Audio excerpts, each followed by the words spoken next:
everyone, today I'm diving into the dependent t-test and how it's used in healthcare. So, what exactly is a dependent t-test? Well, it's a statistical method used to compare two related groups. Think of it like comparing the same patient's blood pressure before and after they start a new medication.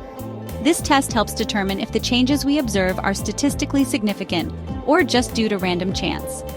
Imagine a scenario where a doctor wants to test a new drug's effectiveness in lowering cholesterol. They measure the cholesterol levels of 20 patients before and after administering the drug for a month. Here, the dependent t-test comes in handy. It compares the before and after cholesterol levels to see if the drug made a real difference. Now, why is this important? In healthcare, making informed decisions is crucial. By using the dependent t-test, professionals can objectively analyze treatment effects.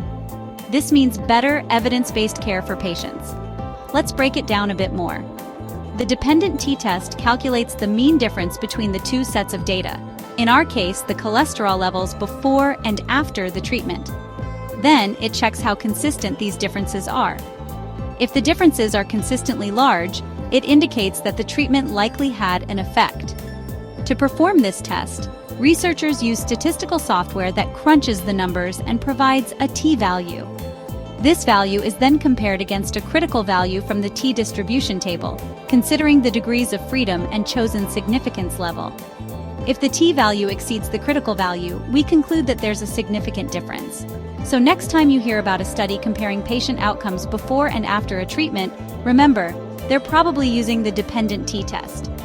It's a powerful tool that helps healthcare providers make data-driven decisions, ensuring the best care for their patients. Thanks for watching. Make sure to like, subscribe, and hit the bell for more educational content. Until next time, stay curious and keep learning.